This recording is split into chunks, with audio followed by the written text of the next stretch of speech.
ऊपर उत्तराखंड दिख रहा है, क्या दिख रहा है ऊपर? उत्तराखंड यहाँ पर आपका विजिबल हो रहा है। ठीक, तो यानी हमने B2 सेल को एक नाम दे दिया जिसका नाम हमें उत्तराखंड देने को बोला गया था। अगर वो बोले कि E4 सेल को उत्तर प्रदेश नाम दो, तो E4 सेल पर आप अपना कर्सर रख देंगे और सेम स्टेप फॉलो करेंगे। फॉर्मूला टैब पर जाएंगे, यहाँ पर आप करेंगे डिफाइंड नेम का चुनाव, यहाँ पर दे देंगे उत्तर प्रदेश।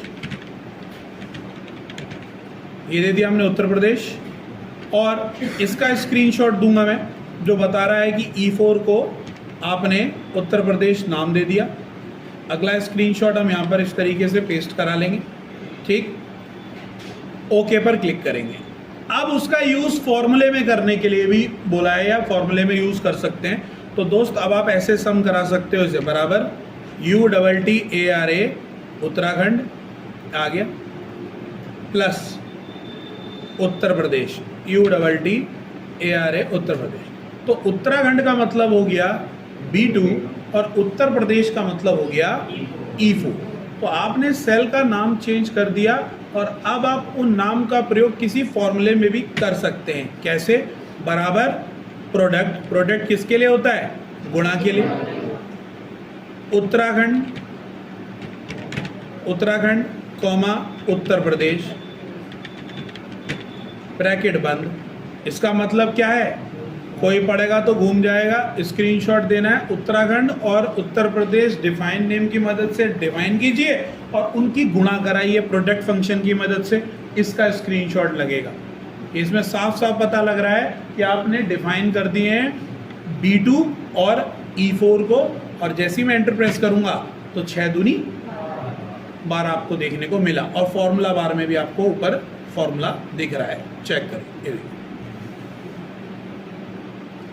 तो ये तो बात थी किसी सेल को नाम देने की। आप किसी रेंज को भी नाम दे सकते हैं। रेंज बोले तो रेंज बना लेंगे। तो ये लीजिए साहब, रेंज बना लेता हूं मैं। कुछ आपके सामने कुछ वेरिएबल्स लिख दिए मैंने और ये एरिया सेलेक्ट कर लिया।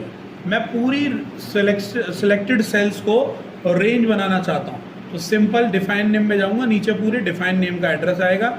इसका नाम दे देता हूं पूरी रेंज,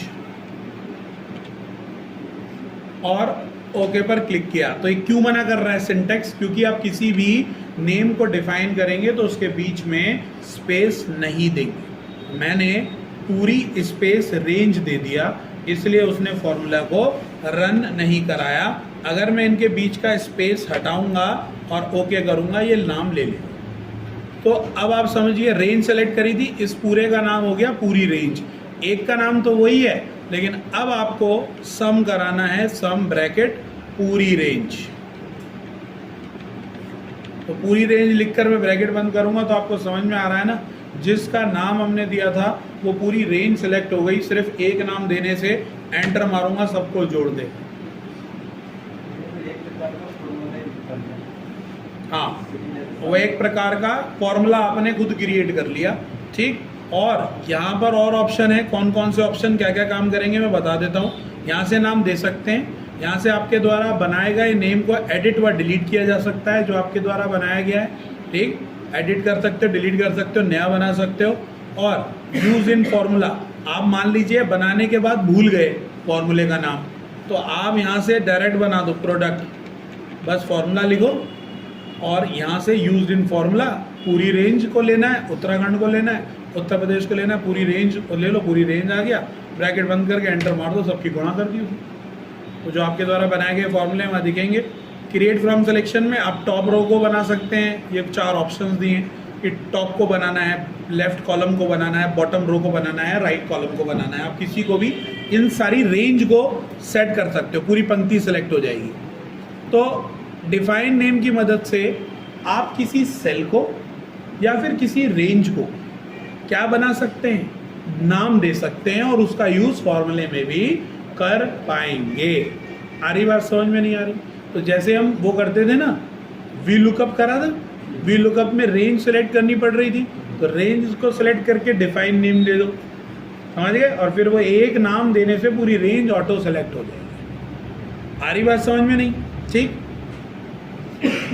कोई दिक्कत किसी को इसमें? नहीं दिक्कत? हाँ, एक प्रश्न लिखिए क्योंकि तुम्हें प्रैक्टिस भी तो करोगे उसके बिहाफ पर।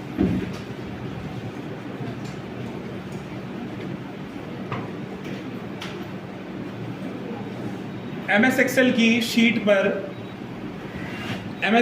शीट पर C2 सेल को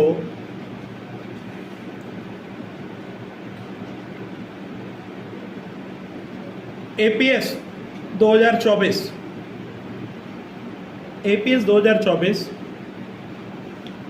नाम देने हेतु या नाम में बदलने हेतु स्क्रीनशॉट प्रदान करें। नाम में बदलने हेतु स्क्रीनशॉट प्रदान करें।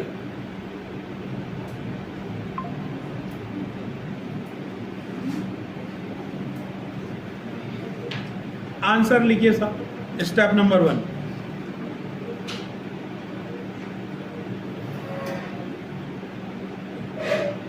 सेलेक्ट सेल C2 यानी C2 सेल को सेलेक्ट करते हैं। स्टेप नंबर 2, फॉर्मूला टैब के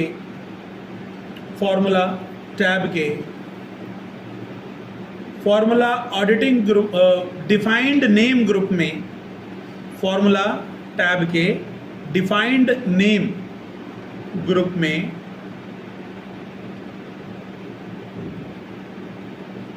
डिफाइंड नेम विकल्प का चयन करते हैं। डिफाइंड नेम विकल्प का चयन करते हैं।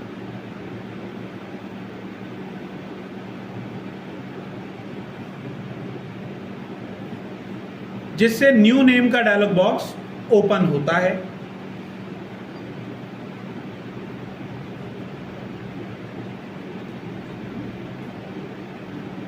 न्यू नेम सेक्शन में अगला स्टेप, न्यू नेम सेक्शन में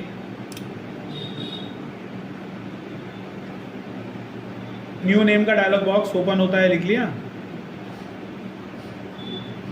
इसके नेम सेक्शन में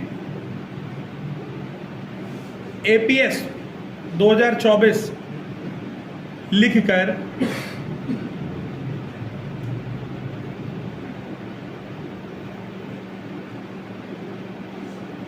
ओके पर क्लिक करते हैं। आपको यहीं पर स्क्रीनशॉट देना है। बस क्या लिखना है? APS 2024। आपका काम तो मैंने पूरा करना बता दिया। ओके पर क्लिक करते हैं, लेकिन आपको यहाँ पर रुक के स्क्रीनशॉट देना है इतनी जगह। ये है आपका उत्तर है। किसका दोस्त? फाइनल का भी देंगे हम। अभी देखो ना, अभी तुम समझ रहे, स्क्रीनशॉट देना आ गया। एक नहीं 3 स्क्रीनशॉट दिलाऊंगा, 3 एक सवाल के। एक से काम नहीं होगा। स्टार्ट में मेन एलिमेंट देन फाइनल, ऐसे थोड़ी सवाल पूरा होगा यार। पहले तो तुम्हें ये तो सिखा दूं कि सीढ़ी कैसे चढ़ते हैं, फिर बताऊंगा ना 15 फुट पे चढ़ोगे कि 30 फुट पे चढ़ोगे। हमारी बात समझ में? हर एक सवाल के कम से कम 3 स्क्रीनशॉट दिलवाऊंगा। 3 अभी लाऊंगा ना, वर्ड पे प्रैक्टिकल पे लाऊंगा, ठीक है? तो 3 स्क्रीनशॉट। और किस किस एरिया, फिर ये बात होगी पहले करना तो आ जाए, फिर कैसे देना है ये बताऊंगा। अभी तो हम करना ही सीख रहे हैं, कौन सा विकल्प क्या काम करता है, ठीक है? तो सबसे पहले कर्सर रख के बेसिक स्क्रीनशॉट की किसकी बात हो रही है? एक स्क्रीनशॉट नंबर 1, ठीक है? इससे देखो ऐसे इसका स्क्रीनशॉट होगा। क्यों होगा इसका? कि उसने कहा है कि C2 सेल पर करना है काम, ठीक है? हम सबसे पहला फोटो तो ये गया साहब, ये गया पहला फोटो कि भैया हमने C2 सेल पर अपना कर्सर रख रखा है। ठीक होगी बात? उसके बाद ये वाले का ऑप्शन यहाँ पर लिखेंगे APS 2024 दूसरा स्क्रीनशॉट। आ रही बात समझ में? दूसरा स्क्रीनशॉट, ठीक। तीसरा screenshot syntax is name is not correct. भैया APS लिखेंगे, नेम और उसका कॉम्बो नहीं आता, ठीक है? APS लिखना पड़ेगा, APS UK। यानी आपको जो पेपर में नाम होगा वो अल्फ़ाबेटिकल ऑर्डर में होगा, यानी वो ये कह रहा है कि दोनों का कॉम्बिनेशन आप यूज़ नहीं कर पाओगे, तो आपको वही नाम मिलेगा। तो APS UK हमने लिख दिया। तो आप देखो क्यों हो पाएगा ऐसा मैं बता रहा हूँ, क्योंकि वो आप ये सोचो ना, कोई सेल का एड्रेस भी तो हो सकता है। तो यार UP 2024 कोई सेल का एड्रेस नहीं होगा, तो UP 2024 सेल का एड्रेस होगा, तो दो सेल के एक एड्रेस कैसे हो सकते हैं? आ रही है ना बात समझ में? तो इसीलिए उसने मना किया। UK 2024 कोई सेल नहीं होगा, बिल्कुल होगा। देख ले पहुंच के, UK 2024 मिला, इसलिए उसने सिंटैक्स एरर दिया। आ रही बात समझ में? तो इसलिए आप अल्फ़ाबेटिकल ऑर्डर में देंगे, तो हमने इसका नाम दिया था C2 का। ये फाइनल स्क्रीनशॉट इसका जाएगा भैया। देखो अब आप कहोगे कहाँ पता लग रहा है? पता लग रहा है ना, इसका नाम क्या है? फाइनल स्क्रीनशॉट ये, ठीक है। अब होता है सवाल कंप्लीट। आप उत्तराखंड APS इतने स्क्रीनशॉट दोगे तब आपको नंबर फुल में फुल मिलेंगे। बता रहा है C2 का नाम APS UK। कैसे किया है? ये लिया है न्यू नेम ऑप्शन से जाकर, वहाँ पर नाम दिया है, कौन से सेल को चुना था, बेसिक भी हो गया, फाइनल भी हो गया, तो 3 स्क्रीनशॉट। ठीक है अभिषेक?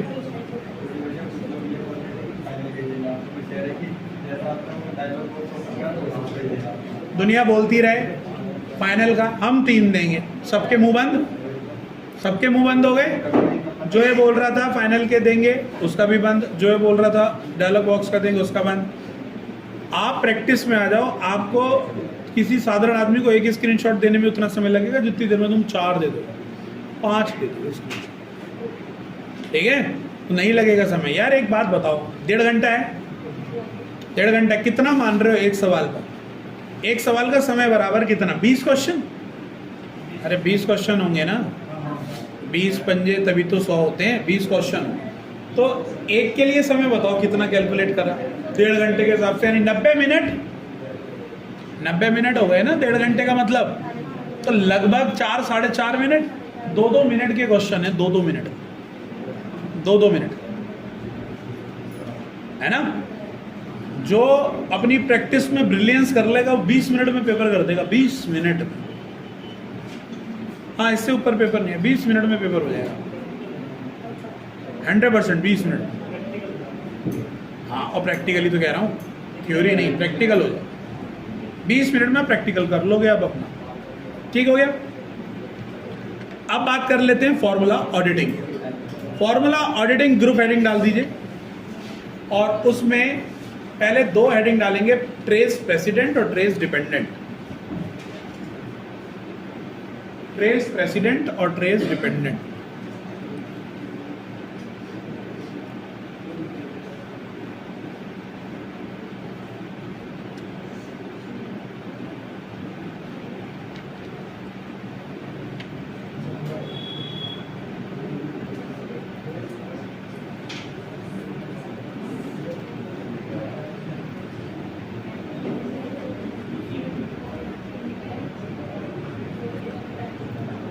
ठीक है भैया?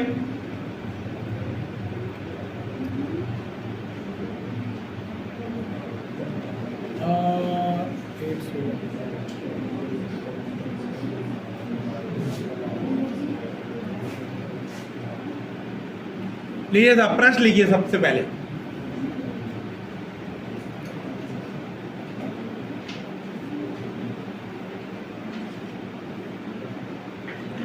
MS एक्सेल की शीट में, MS एक्सेल की शीट में निम्न डेटा इनपुट कराएं। निम्न डेटा सामने,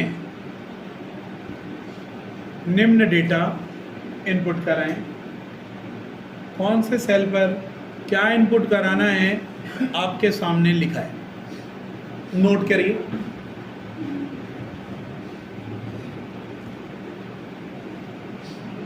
बात तो समझ में आ रही है क्या लिखा हुआ है? क्या कह रहा है ज्योति? क्लियर है ना? A1 बराबर 2, यानी A1 पे 2 लिखना है। लिखो, नोट करो।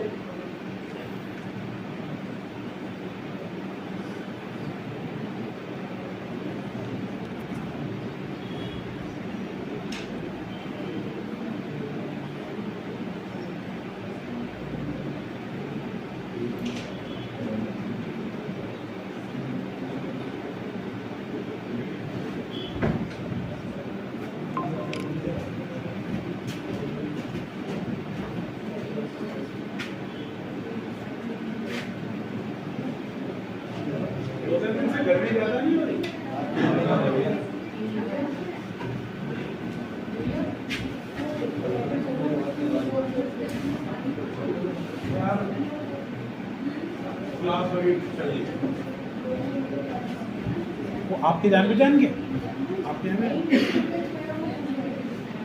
आ जाएंगे अभी, खाना खा गया भैया। डेटा इनपुट कराएं तथा निम्न फॉर्मूला लगाएं। फॉर्मूला ये लिखिए था,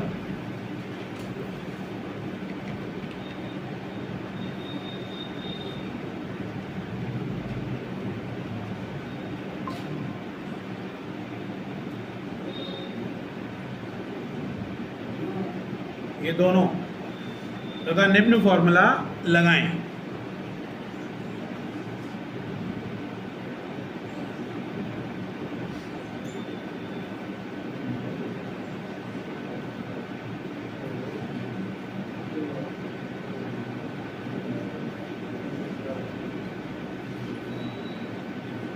प्रथम योग के लिए प्रेसिडेंट तथा द्वितीय योग के लिए डिपेंडेंट ज्ञात करें। प्रथम योग के लिए प्रेसिडेंट, प्रथम योग के लिए प्रेसिडेंट तथा द्वितीय योग के लिए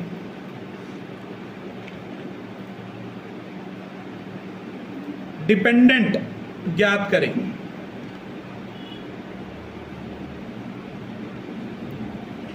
प्रेसिडेंट तथा डिपेंडेंट ज्ञात करें।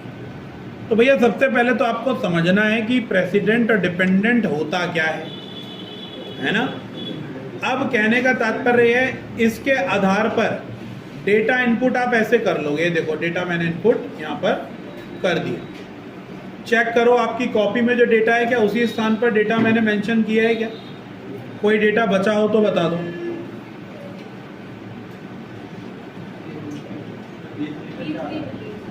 P3 में क्या 4 है, बाकी सारा डेटा है। ठीक है, आपको डेटा जब आप स्क्रीनशॉट लोगे तो आपको ये काम करना पड़ेगा। D2 में 5 नहीं है, चलो ऐसे इससे पता लग जाएगा ये हो रहे और ये ठीक है। अब क्या होता है भैया, प्रेसिडेंट और डिपेंडेंट। अब लिखिए, हेडिंग डालिए प्रेसिडेंट। पहले थ्योरी समझिए होता क्या है, तब आप समझ जाओगे तो खुद ही कर लोगे। हेडिंग डालिए, पहला लिखना यूं जरूरी है क्योंकि भूल जाओगे कल को आप लोग। ट्रेस प्रेसिडेंट, ठीक है। इसकी सहायता से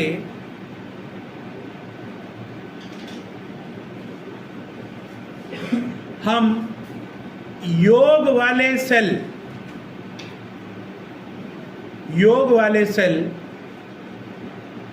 के लिए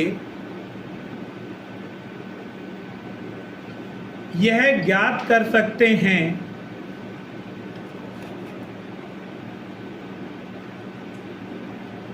योग वाले सेल के लिए यह ज्ञात कर सकते हैं कि उस सेल में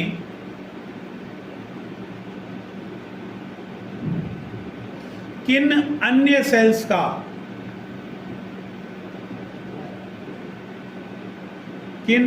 सेल्स का योगदान है। यह कार्य, योगदान बोले तो कंट्रीब्यूशन, यह नीले रंग के एरो के माध्यम से प्रदर्शित होता है। नीले रंग के एरो के माध्यम से।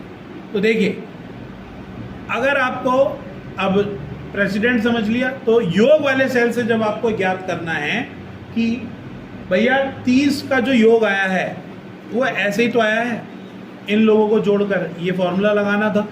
इस सेल में फॉर्मूला लगाएंगे तो ये जोड़ ही तो आएगा। अब हमें ज्ञात करना है कि इनमें किन अन्य सेलों का योगदान है। इस 30 में कौन कौन से सेलों का एलिमेंट डेटा है। तो आप एक सिंगल क्लिक करेंगे योग पर रख के प्रेसिडेंट पर, तो आप देखेंगे नीले कलर के एरो के माध्यम से वो पर्टिकुलर सेल को इंडिकेट करेगा कि किस सेल का डेटा मेरे अंदर यूज किया गया है। ये तो बात रही प्रेसिडेंट की। प्रेसिडेंट तभी काम करेगा जब आप किसी फॉर्मूले वाले सेल पर आप कर्सर रखोगे, ठीक। अब इसको रिमूव करना है तो यहां से रिमूव एरो है, रिमूव हो गए।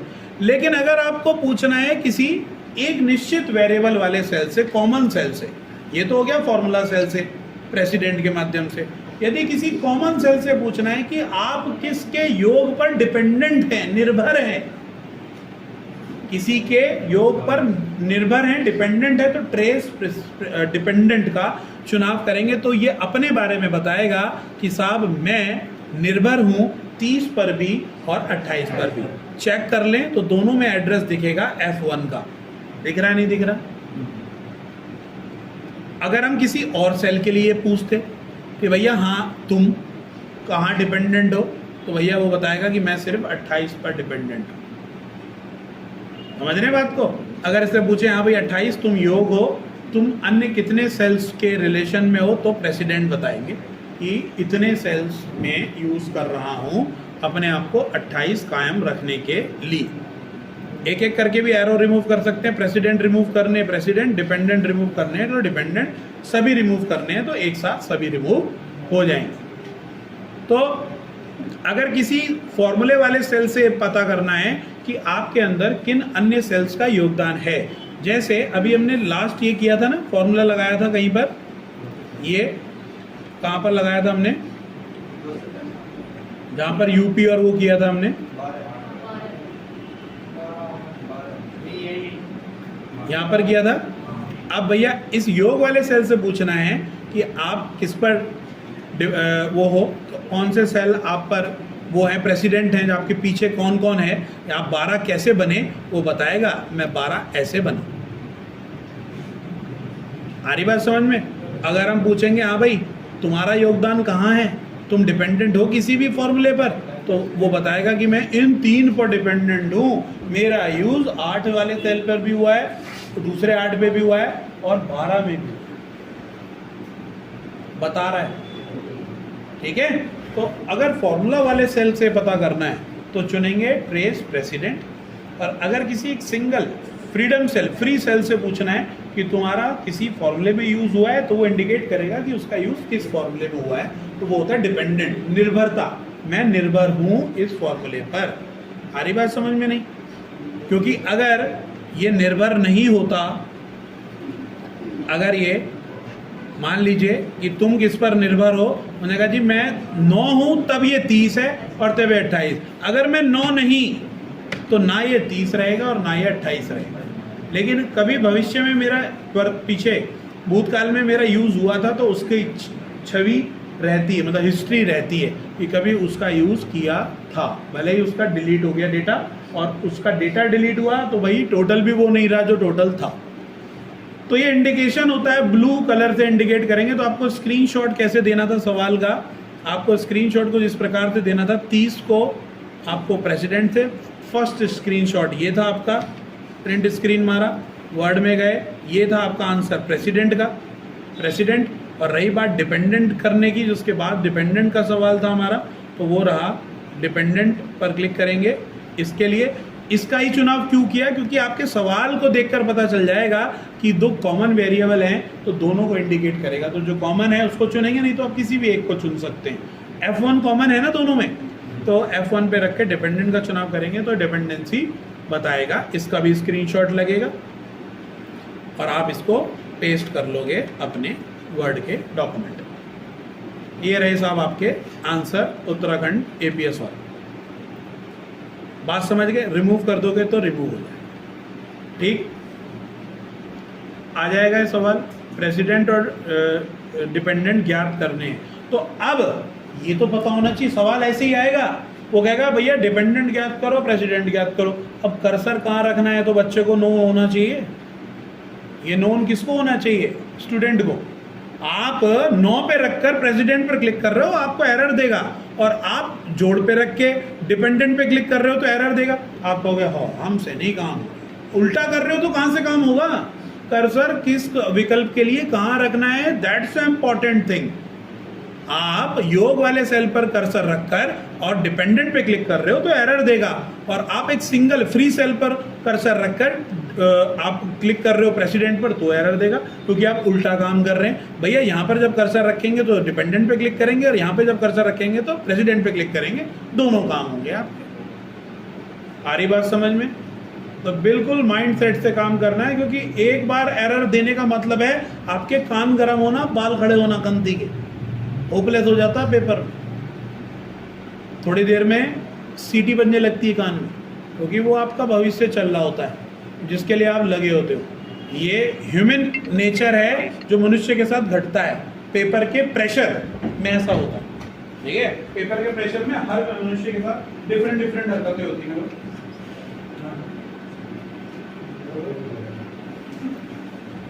ठीक है,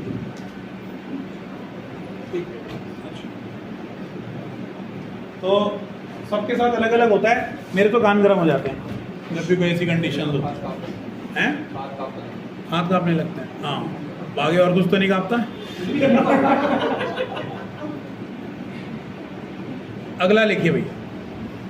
अब चलते हैं शो फॉर्मूला। शो फॉर्मूला विकल्प क्या करेगा? प्रेस लिखेंगे, शो फॉर्मूला हेडिंग डाल दीजिए।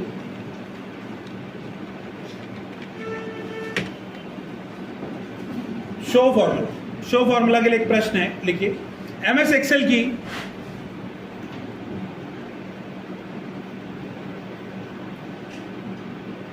बैलेंस शीट में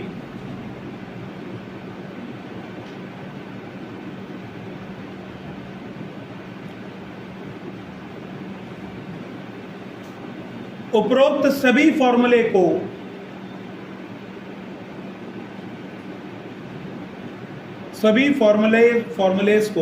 फॉर्मूलास को नॉर्मल व्यू में शीट पर प्रदर्शित करने हेतु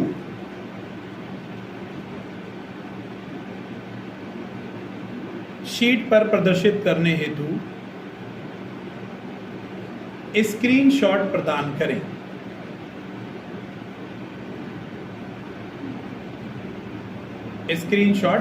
करें। तो भैया सबसे पहले तो यही होगा कि अगर वो बोल रहा है तो आपको बैलेंस शीट एक होगी और जिसका फॉर्मूला आपने उसमें फॉर्मूला यूज किया होगा, है ना? तो बैलेंस शीट में मान लीजिए यहाँ पर हमने कई फॉर्मूले यूज कर रखे हैं, ठीक। अब इसके शो फॉर्मूले लगाने हैं, तो आंसर में पहले शॉर्टकट कमांड चिपका लो जो थोड़ा पता होना चाहिए, भले ही रन ना होती है। कंट्रोल प्लस बैक टिक, कई बार आपको बताइए भी है। कंट्रोल बैक टिक जो बटन होता है वो आपके कीबोर्ड में ये रहा, एस्केप के बाजू वाला जो बटन है, this is called a back tick button. तो कंट्रोल के साथ अगर आप बैक टिक दबाते हो, ये है सिर्फ प्रैक्टिस करने के लिए, लेकिन आपको वहाँ पर कीबोर्ड की शॉर्टकट कमांडें डिसेबल मिलेंगी। आपको क्या करना है? कुछ नहीं करना, डायरेक्ट लिखिए स्टेप नंबर 1 में लिखिए फॉर्मूला टैब, पहले लिखेंगे ओपन एग्जिस्टिंग वर्कबुक। भैया पहले तो खोलोगे पुरानी जिसमें लगे होंगे फॉर्मूले, क्या बनाओगे, ठीक है। इसके बाद फॉर्मूला टैब में जाओगे। फॉर्मूला टैब में जाने के बाद आप क्लिक करोगे फॉर्मूला ऑडिटिंग का, फॉर्मूला ऑडिटिंग। फॉर्मूला ऑडिटिंग में जाने के बाद आप क्लिक करोगे शो फॉर्मूले, प्रथम step. Open existing workbook, existing मतलब जो पहले से उपस्थित है, और पहले से उपस्थित होगी तो भैया बैलेंस शीट होगी तो फॉर्मूला भी लगाया होगा। और फिर फॉर्मूला टैब में जाके फॉर्मूला ऑडिटिंग ग्रुप में शो फॉर्मूला विकल्प का चुनाव करेंगे, जिसकी शॉर्टकट कमांड कंट्रोल बैक टिक होती है। तो भैया देखो, जैसे ही आप फॉर्मूला टैब पर जाकर फॉर्मूला ऑडिटिंग ग्रुप में शो फॉर्मूला विकल्प का चयन करेंगे तो आपकी एक्सेल की शीट में जितने भी फॉर्मूला लगे होंगे वो शो हो जाए।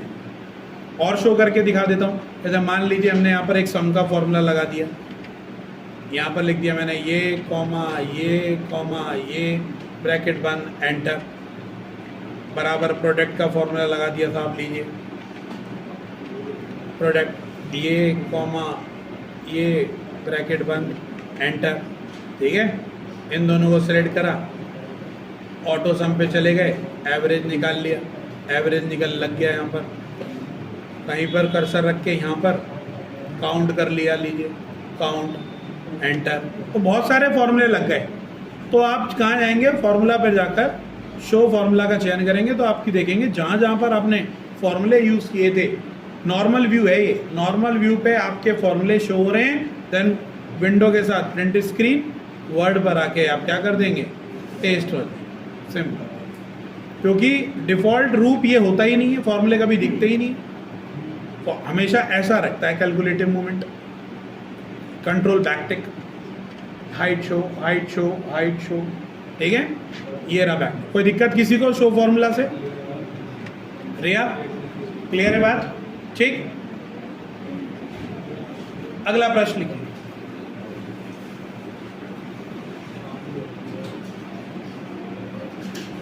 एक्सेल की शीट पर एरर को फाइंड कर स्क्रीनशॉट प्रदान करें।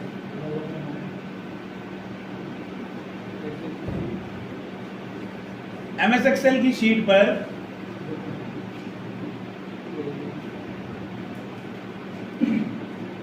एरर को फाइंड कर स्क्रीनशॉट प्रदान करें। अब सबसे महत्वपूर्ण बात, एक्सेल में त्रुटि दिखती है कैसे रंग की? किसके द्वारा प्रदर्शित होती है त्रुटि? हैश सिंबल के द्वारा। हैश सिंबल होता है, उसके द्वारा त्रुटि को आइडेंटिफाई किया जा सकता है। मैं एक टॉपिक लेके आऊंगा आपके लिए कल, जिसमें आपको पहले त्रुटियां बताऊंगा। फिलहाल अभी ढूंढना बता देता हूं, लेकिन अभी आपको पता ही नहीं है how many types of error. तो हैश पता है तुम्हें, हैश एरर होती है। 2 एरर अभी डिस्कस कर देता हूं। तो पहले तो ये देखो एरर आती कहां से, ढूंढने का काम ही ऑटोमेटिक करता है। कहीं पर भी एरर होगी फाइंड कर जाएगा। देखो नीचे चलते हैं, नीचे आ गए, काफी कर्सर रखा है यहाँ, ठीक है बेटी, देखना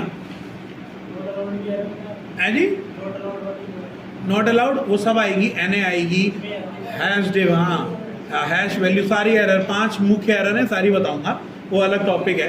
एरर फाइंड करना अलग बात है, एरर क्यों आ रही है, कैसे आ रही है, आधी बात ही पता लग जाएगी आपको। एक्सेल बहुत मदद करता है, सवाए चलाना आना चाहिए, मदद उसकी करेगा, ठीक है। अब कैसे करेगा, तो मैं काफ़ी नीचे आ गया, आप देख सकते हो F115 पंक्ति पर आ चुका हूँ, और मैंने यहाँ पर कुछ लिख लिया 54, और यहाँ पर लिख लिया मान लीजिए बीटा।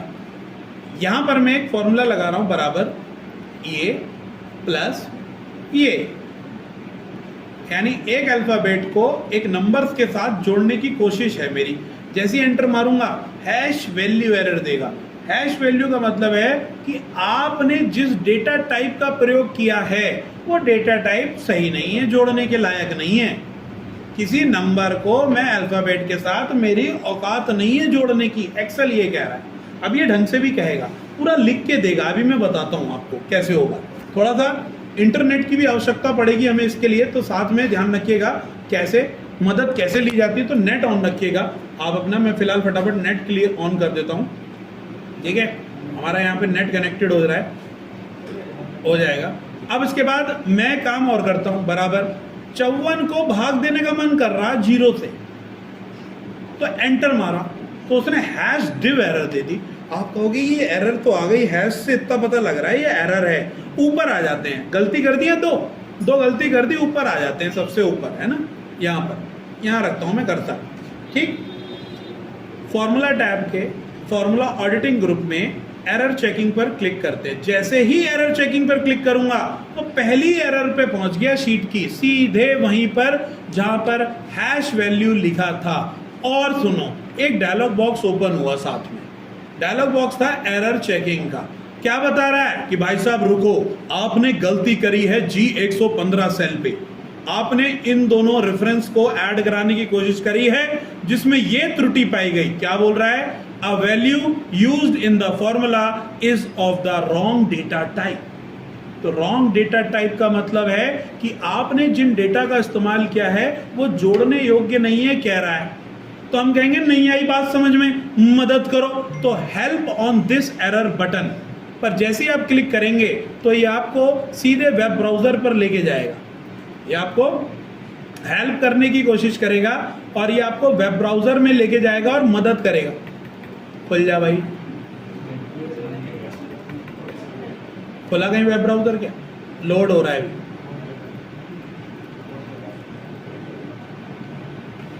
ये देखो हो रहा था भाई लोड, बहुत सारे क्लिक हो गए भाई, क्या करवा दिया तुमने? अरे अरे वो कर रहा था काम, मैंने उसे काम करने नहीं दिया। देखो ये आपको पूरा डिस्क्लेमर देगा, माइक्रोसॉफ्ट की मदद आ गई आपके लिए। क्या बोल रहा है कि how to correct a hash value error, मदद कर रहा है करेक्ट करने के लिए। वो बोल रहा है साहब इंग्लिश पढ़नी तुम्हें आती होगी तो तुम पढ़ लोगे क्योंकि पेपर अंग्रेजी में, ठीक है, देखते रहो। तो यहाँ पर आप पढ़ लोगे तो आपको ये समझ में आएगा, नहीं आएगा समझ में तो मत लेना मदद, हम हैं बताने के लिए कि जब भी हैश वैल्यू एरर आती है, यही बात लिखी है कि जब भी हैश वैल्यू एरर आएगी तो आपने अल्फाबेट को किसी नंबर के साथ भैया जोड़ने की कोशिश करिए तो हैश वैल्यू एरर आती है। ठीक, ये बात आपको मान लो यहाँ से पता चल गई। अगर आप इसे एडिट करना चाहते हो, आ जाइए बैलेंस शीट पर, यहाँ पर ही आ जाइए, ठीक है।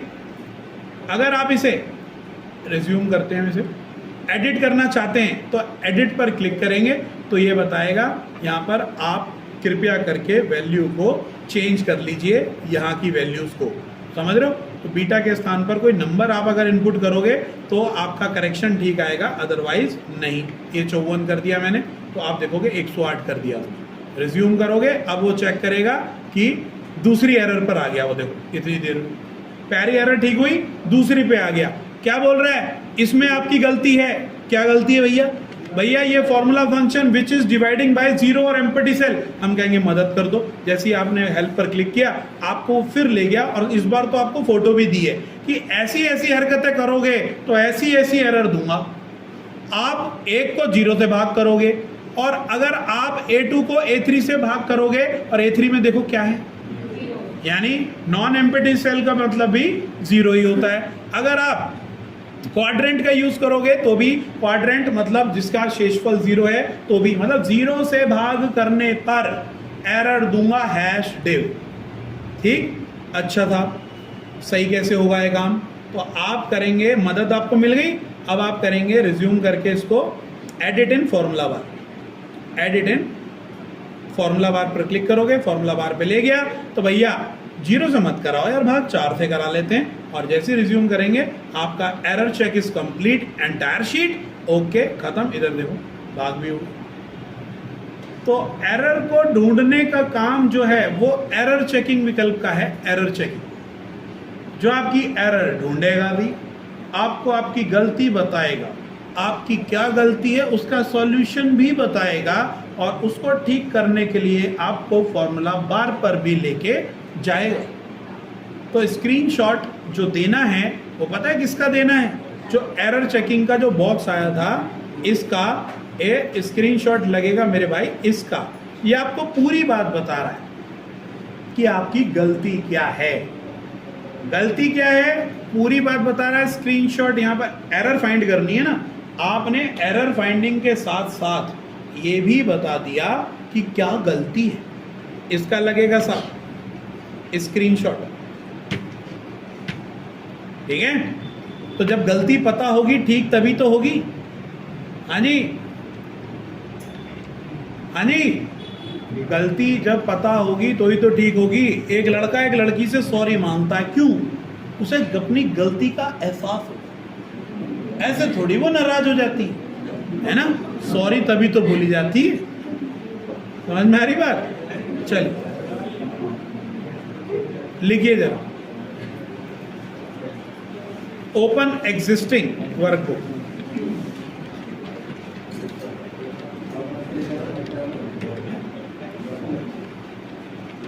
फॉर्मूला टैब, फॉर्मूला ऑडिटिंग,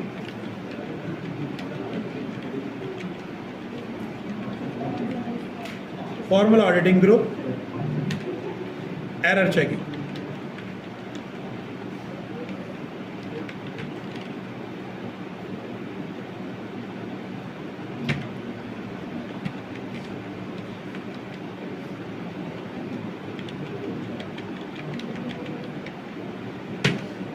भैया ओपन एग्जिस्टिंग वर्कबुक को ओपन करेंगे, फॉर्मूला टैब के फॉर्मूला ऑडिटिंग ग्रुप में जाएंगे, एरर चेकिंग विकल्प का चुनाव करेंगे, डायलॉग बॉक्स खुलेगा, वहीं स्क्रीनशॉट मार देंगे।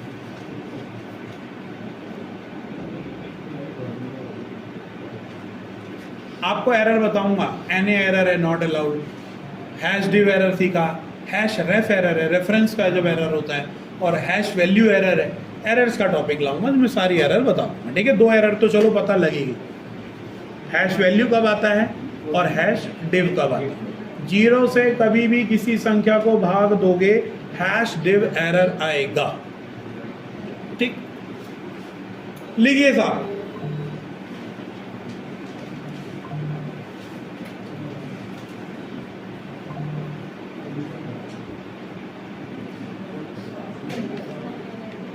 प्रश्न लिखिए।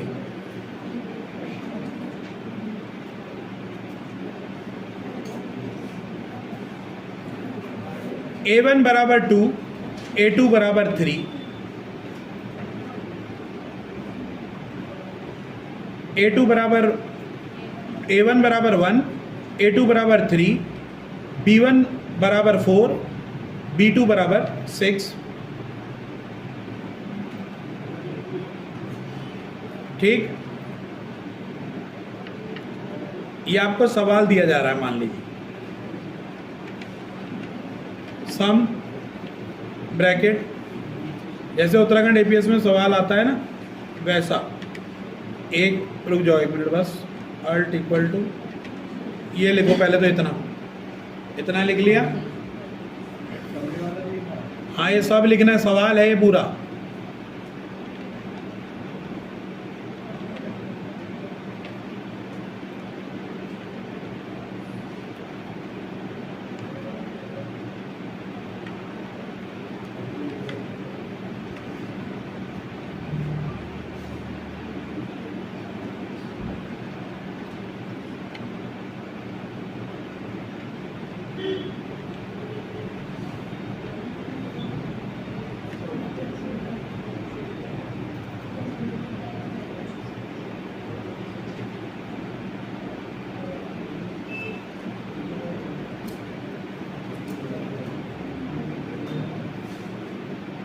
लिख लिया।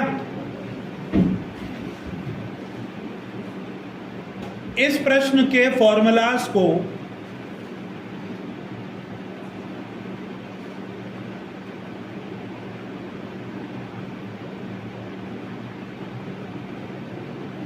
विश्लेषण करना होता है, एनालिसिस, विश्लेषित कर, एनालाइज कर, ऐसा लिख लो, स्क्रीनशॉट प्रदान करें।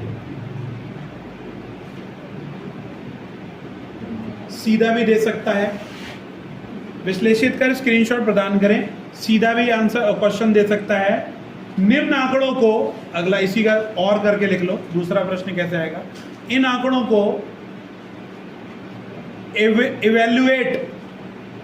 इवैल्यूएट का मतलब होता है मूल्यांकन करना ना, इवैल्यूएट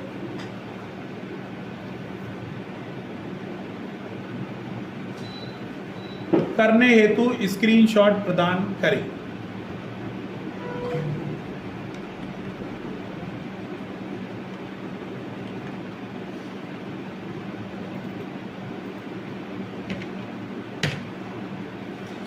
अब आप देख रहे हो, ये जो आपने सवाल लिखा था उसकी खिचड़ी जो तैयार हुई वो ये हुई, 45 हुई, कहीं जोड़ा, कहीं गुणा किया, कहीं भाग करी, कहीं घटाया। भाग भी करी क्या? नहीं, माइनस करी है ना। तो 45 को इवेल्युएट करना है, 45 या सेल एड्रेस देगा A6 में उपस्थित, या फाइनल उत्तर को इवेल्युएट करो। इवेल्युएट का मतलब है मूल्यांकन करना, इवेल्युएशन हुआ। अभी इस सवाल को यहां देखकर पता नहीं चल रहा ना 45 कैसे आया, नहीं पता चल रहा ना। तो अब आपको लिखना भी नहीं है, नहीं तो बता देंगे, सवाल दे तो रखा है, उन्होंने कहा जी पहले इसकी जोड़ होगा, इससे गुणा हो गई, इसमें से घटा दिया। लिखने का तरीका अब आपको देने स्क्रीनशॉट इवेल्युएशन के। तो करना क्या है, 45 पे कर्सर रखना, फाइनल उत्तर पर कर्सर रखते हैं। देन फॉर्मूला टैब के फॉर्मूला ऑडिटिंग ग्रुप में इवेल्युएट फॉर्मूले पर क्लिक करेंगे, जिसमें आपके सामने इवेल्युएट फॉर्मूले का डायलॉग बॉक्स प्रदर्शित होगा। तो सबसे पहले जो लास्ट सेल था उसने यहाँ पर बताया कि मुझे A5 में से 5 घटाया गया है, तब मैं 45 आया हूँ। तो हम यहाँ कहेंगे स्टेप इन, मतलब और अंदर चलो। और अंदर जब चले तो पता लगा कि प्रोडक्ट A5 कैसे आया, A5 आया प्रोडक्ट में A3 और B3 की गुणा करके। अब हमें A3 B3 नहीं पता, और स्टेप आउट करेंगे तो उसने बताया कि वो 50 था, वो 50 था जिसमें से 5 घटा तो क्या आया, 5 आया और 45 आया। इवेल्युएट करेंगे, 45 आया। रीस्टार्ट करो, स्टेप इन, अंदर जा रहे हैं। ये प्रोडक्ट हमारा फंक्शन है, तो आप एक एक करके इवेल्युएट। देखो पहला इवेल्युएशन ये हुआ कि वो क्या किया, उसके पीछे क्या क्या चीज़ थी। स्टेप आउट में उसने बताया कि भैया वो 50 था, तो पहला स्क्रीनशॉट तो जाएगा साहब इसका कि हमने इसको इवेल्युएट किया। ये गया पहला स्क्रीनशॉट, ये पहला स्क्रीनशॉट, ठीक है। अब कई क्वेश्चन ऐसे होंगे जिसमें एक से ज़्यादा आपको स्क्रीनशॉट देने पड़ेंगे, जैसा कि ये। तो एक इवेल्युएट हुआ। अब बात करें किसकी भैया, कि ये 50 कहाँ से आया, इस पर कर्सर रखो। अब इवेल्युएशन पे करो क्लिक, तो इस पर इवेल्युएट करेंगे तो ये बता रहा है कि भैया 50 आया था A3 और B3 की गुणा करके। तो इवेल्युएट जब करोगे तो ये बता रहा है 50 आंसर हमारा आया, ठीक है। लेकिन आप जब 5 और 10 को इवेल्युएट करोगे तो वो बताएगा कि हमारा जो 5 और 10 है वो कहाँ से आया। सम A1 और A2 को इवेल्युएट करोगे, ये इवेल्युएशन बता रहा है कि आप एक एक करके, मैं इसको सीरीज़ में लिखता हूँ पहले, तो अब आपको और ज़्यादा क्लियर होगा। यहाँ पर आपको इजी नहीं होगा, 3 4 5, ठीक है। यहाँ पर हमने करा, ये हमने कर दिया बराबर सम, यह काम करते हैं, जोड़ कर लेते हैं सिंपल। इसको किया हमने 2 था, ये 2। इजी मेथड करता हूँ ज़रा, बराबर 2 को नहीं, इसको प्लस किया, इसको प्लस किया इसके साथ, ठीक है, बराबर इसको भाग दिया इसके साथ, ठीक है, फिर इसको गुणा की इसके साथ, उत्तर आया 4, ठीक। अब इवेल्युएट करो जरा।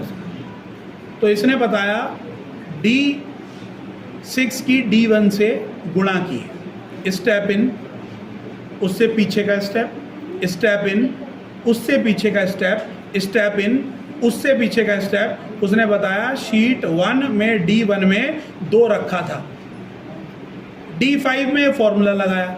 स्टेप आउट करोगे तो वो कैलकुलेट करता जा रहा है। कहने का मतलब ये है आप लोगों से कि वो इस फाइनल उत्तर को कैसे लाया गया, इसको इवेल्युएट करने के स्टेप हैं। तो स्टेप के अंदर भी स्टेप आ गए। तो जो आपका स्क्रीनशॉट जाएगा, जब सारे काम उसने करने को आपको बोल दिए, हमने यहाँ पर गैपिंग कर दी थी, इसलिए इवेल्युएट नहीं कर रहा था, सीरीज में डेटा लिखा, कैलकुलेशन कराते हुए आए। बैकटिक से पता भी कर सकते हो आप कि क्या क्या हुआ किसके साथ, ठीक। वैल्यू लिखी हमने, यहाँ पर इनकी जोड़ करा या भाग करा या गुणा किया। लेकिन अगर हम इवेल्युएशन से पता करना चाहें तो आप step in, step in, step in. अब इससे आपको पता चल रहा है कि क्या होगा। D1 हमारा 2 नंबर था, D5 में D1 और D3 की हमने क्या कराई, जोड़ करा दिया। D6 में D5 को भाग कराया D2 से, और D7 में D6 की गुणा कराई D1 से। तो आपने हर एक स्टेप पर क्या क्या प्रोसेस की है उसका इवेल्युएशन इसने आपको फॉर्मूले का यहाँ पर करके दिया, जो आपने फॉर्मूला यूज़ किया। अब देखो D2 क्या था, ये 2 था, और ये D3 था। D3 के अंदर चलें तो D3 क्या था, उसने बताया D3 हमारा 4 था। तो स्टेप आउट करो एक। अब हमें नहीं पता चल रहा है D2 क्या था, तो स्टेप इन करोगे तो पता चलेगा D2 आपका 3 था। अंदर बाहर कर रहे हैं, स्टेप इन से अंदर, आउट से बाहर। अब आपको नहीं पता D6 क्या है, तो आप आउट आके एक बार अंदर जाओगे तो आपको पता चलेगा कि D1 हमारा 2 था।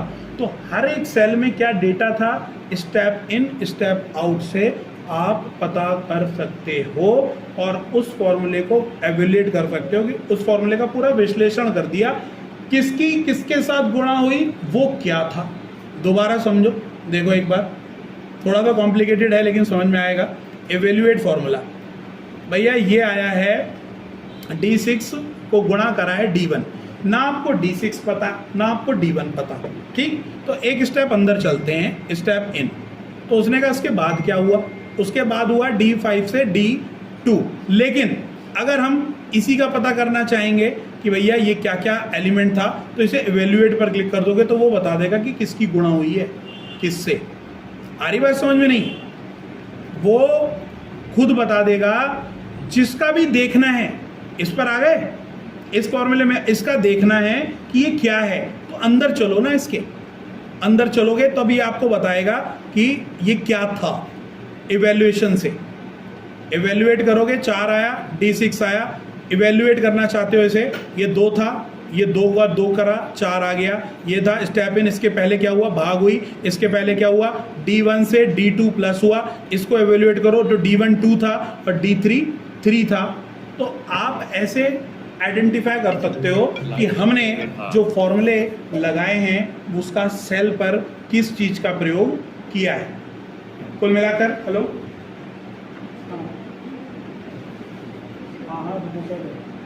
क्या करता हूँ,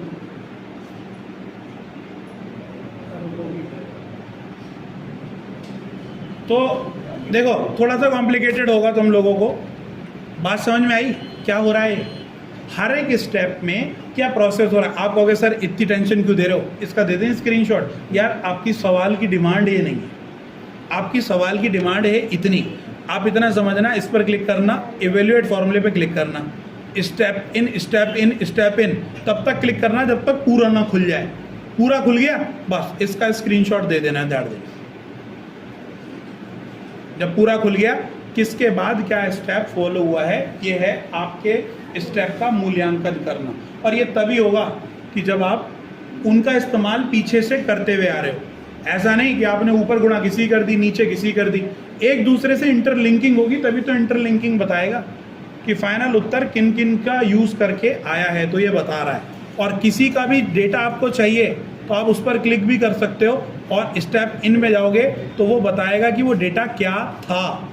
समझ रहे हो, इवेल्युएट करना चाहते हो, ये बता रहा है क्या है। D3 क्या है, D3 4 है, ये इस पर बताना चाह रहे इवेल्युएट, ये 6 है, ये 3 है, ये क्या है, इस पर क्लिक करो, ये 2 है और ये 2 है। इजी मेथड बताऊं, देखो इवेल्युएट पर क्लिक कर देना, डब्बा खुल गया। जब तक स्टेप इन को प्रेस करना है जब तक सारे स्टेप नहीं खुल जाएं, ठीक है। अब आपसे पूछे D6 की वैल्यू में क्या है, इसको प्रदर्शित करने का स्क्रीनशॉट प्रदान करें। तो D6 पर एक क्लिक करना, कर लोगे, फिर इसको इवेल्युएट कर देना, तो वो बता रहा है D6 2 है, इसका स्क्रीनशॉट है। जिसका भी वो प्रदर्शित करने को बोल रहा है वहां पर आप क्लिक कर देना, सिंपल इवेल्युएट, सिंपल क्लिक कर देना, स्टेप इन करके खोल लेना। जैसे वो बोले कि D5 क्या है बताओ भाई, तो D5 पर कर्सर रखा और इवेल्युएट कर दिया, तो D5 6 है, इसका स्क्रीनशॉट। ठीक, अब यहां तो पता चल ही रहा है D5 6 है, यहां तो पता लग ही रहा है। इवेल्युएशन का पता समझ गए क्या सीन था। इवेल्युएट कर सकते हो आप, मूल्यांकन कर सकते हो। तो मूल्यांकन करने के लिए लिखिए साहब,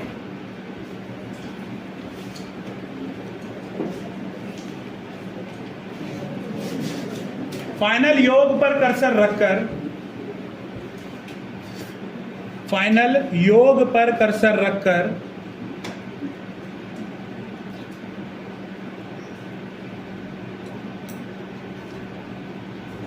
फॉर्मूला टैब के फॉर्मूला ऑडिटिंग ग्रुप में इवेल्युएट फॉर्मूला विकल्प का चयन करते हैं। इवेल्युएट फॉर्मूला विकल्प का चयन करते हैं।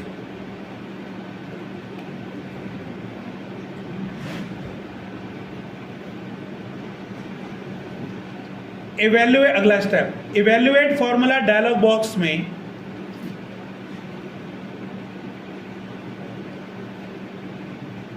इवेल्युएट फॉर्मूला डायलॉग बॉक्स में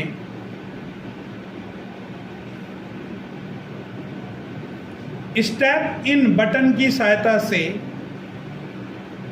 स्टेप इन बटन की सहायता से फॉर्मूला में इस्तेमाल किए सभी चरण या सभी स्टेप ओपन करते हैं। फॉर्मूला में इस्तेमाल किए सभी चरण ओपन करते हैं। जिस भी सेल की वैल्यू ज्ञात करनी होती है,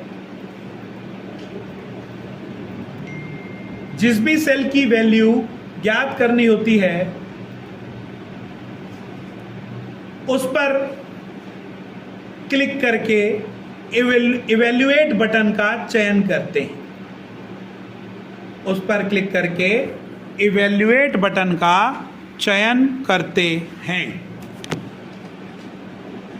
समझ गए साहब? ठीक है।